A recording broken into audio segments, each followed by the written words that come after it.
As Ariana Grande's appearance gets more and more disturbing, what is coming out of her mouth is not any less disturbing.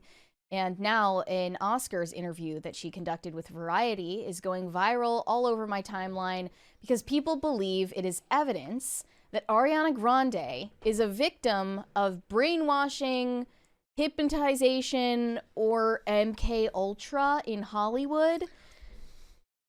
Let's just view this in full context first off from Variety, and then we'll look at the way that it's been interpreted. Let's this one first. Here, yes. Yeah. Okay. Talk about music. You told me you're not going on tour anytime soon. Eternal Sunshine. You've said the deluxe edition is in the can. What's the next step? What do we got? The next step is the next step. It means it must come out. You know, it's been. Do you have a release date? You know what? They did the. Her eyes look like they're going to do that thing that happened to Katy Perry. Yeah. Where they got stuck. Brighter Days memory erasure treatment to me, so I'm having trouble remembering the details. They're foggy because at the Brighter Days clinic they do the memory erasure, you know? If you could remember, struggle, tell me. Give me a date. Give me a date. I love when the You know interviewers what? get combative. I'll have to go back to the clinic and see if they can restore my Is memory. it going to be soon? Because the fans want to know, Ariana. So soon.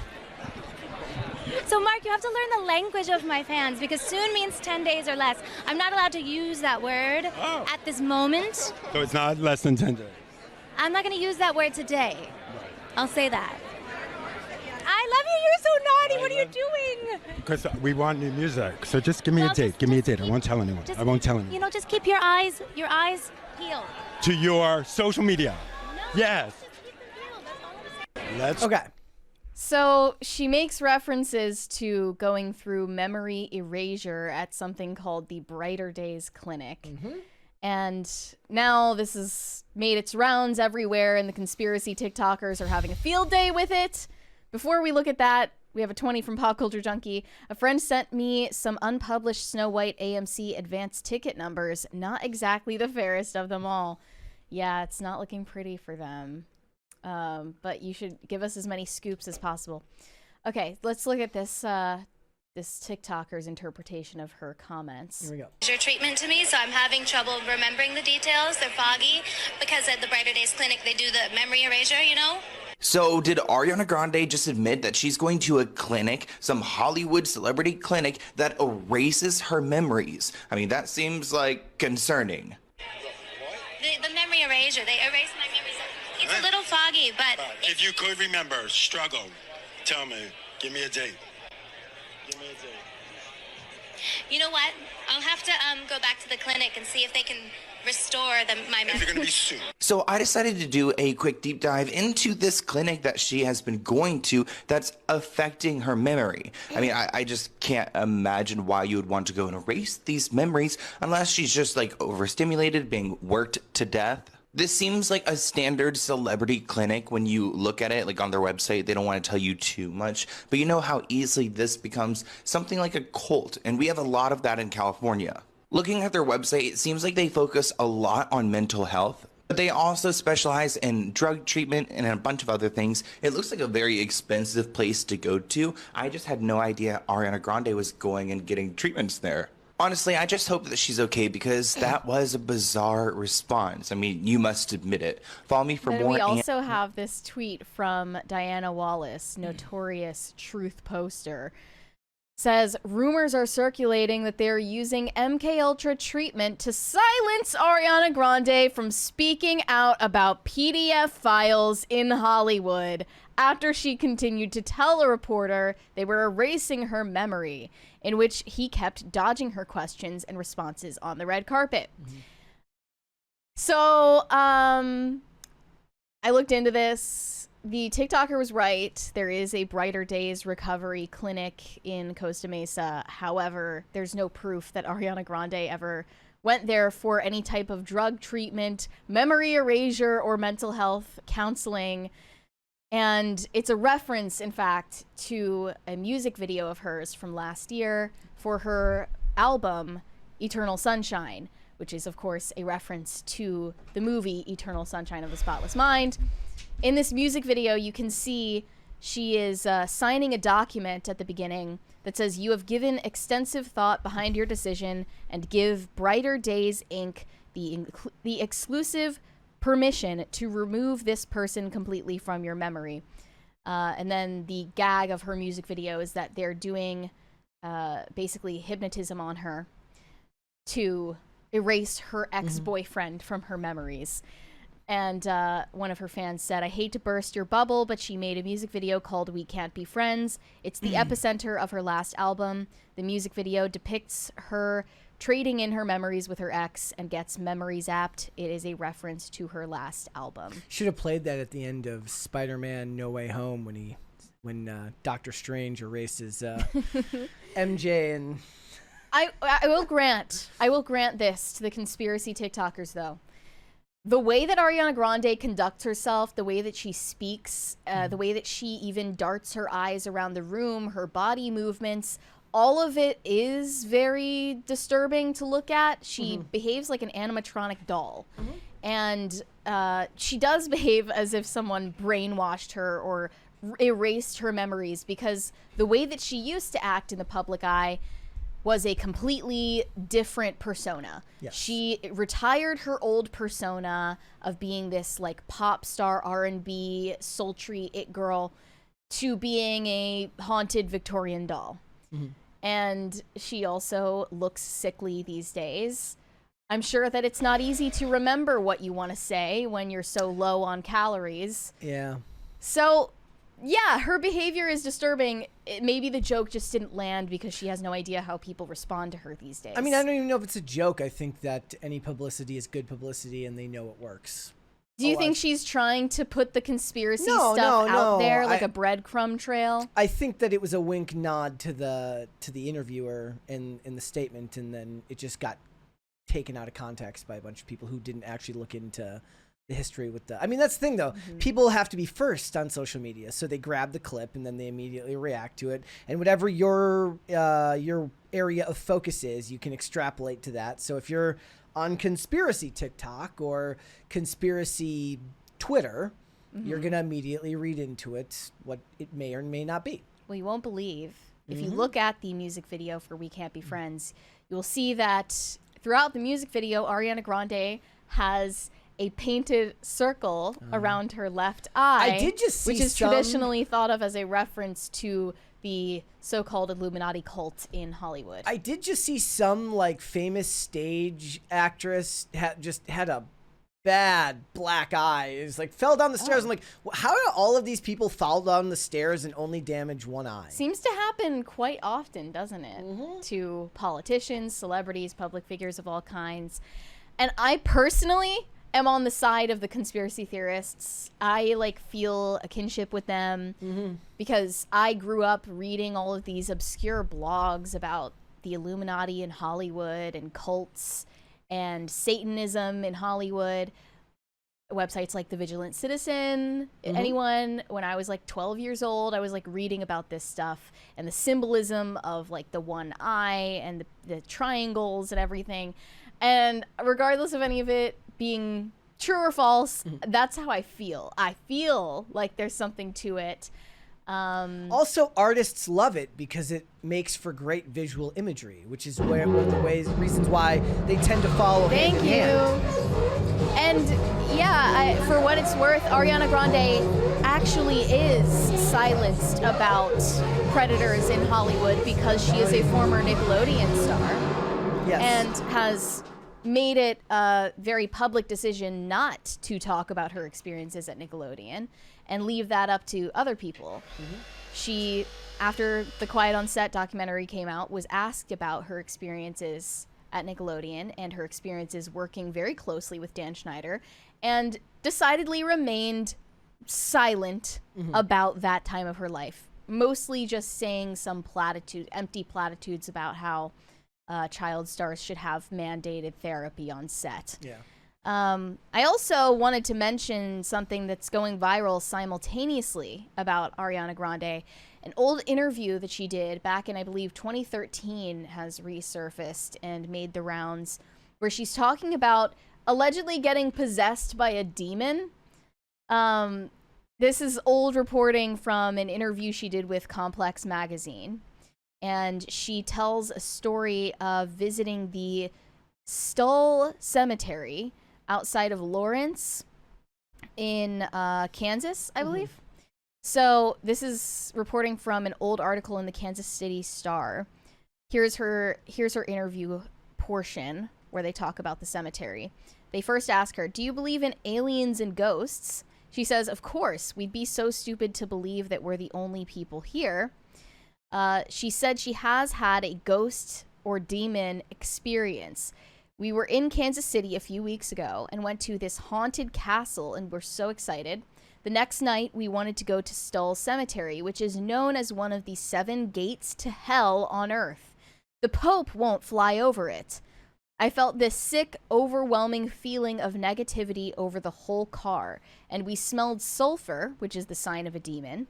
There was a fly in the car, randomly, which is another sign of a demon. I was like, this is scary, let's leave. I rolled down the window before we left and said, 'We apologize. We didn't mean to disrupt your peace.' Then I took a picture, and there are 3 super distinct faces in the picture. They're the faces of textbook demons." When she was asked to provide the photo, she said, "I deleted it. The next day, I tried to send the picture to my manager, and it said, 'File can't be sent, 666 megabytes.' I'm not kidding. I used to have a folder called Demons that had pictures with all the screen caps in it. But then weird things started happening to me, so I deleted it." They asked her, "What weird things?" "I was going to sleep about 2 weeks ago. I had just gotten off the phone, and as soon as I closed my eyes, I heard this really loud rumble right by my head. When I opened my eyes, it stopped immediately, but when I closed my eyes, it started again with whispers. Every time I closed my eyes, I started seeing really disturbing images with red shapes. Then I opened my eyes and got back on the phone and was like, I'm really scared and I don't want to go to bed tonight. Then I scooched over to the left side of my bed because that's where the best service is in my room, and there was a massive black matter. I don't know what it was. It was a cloud of something black right next to me. I started crying. I was on the phone like, what do I do? And they said, tell it to F off. I thought, I'm not going to do that. It's going to upset it. So I'm just going to chill and not feed into it because all it wants is fear. It feeds on fear. I watched it move to the front of my bed, and then I fell asleep on the phone. I woke up and it was gone. The next night, my friend Tyler was staying with me. She said she was trying to sleep and her body felt paralyzed. She described the same exact thing I saw. So, what do you think? Legit demon or celebrity attention seeking? How old was she when this happened? During this interview, at least, I think she was still in her early 20s. Drug binge. You think so? They got crazy at Nickelodeon. I can't. They were doing the most. I know that the shit that I saw when I was on binges would probably line up with that to the point where Did you see a demon in your room? I saw shapes and colors, and the stuff that I used to see was more akin to like less creepypasta and more like burned images in the back of your eyelids that come from whatever the shapes and stuff are in the room around you. Your mind constructing things because you haven't allowed it to sleep and rebuild itself and repair itself. Right.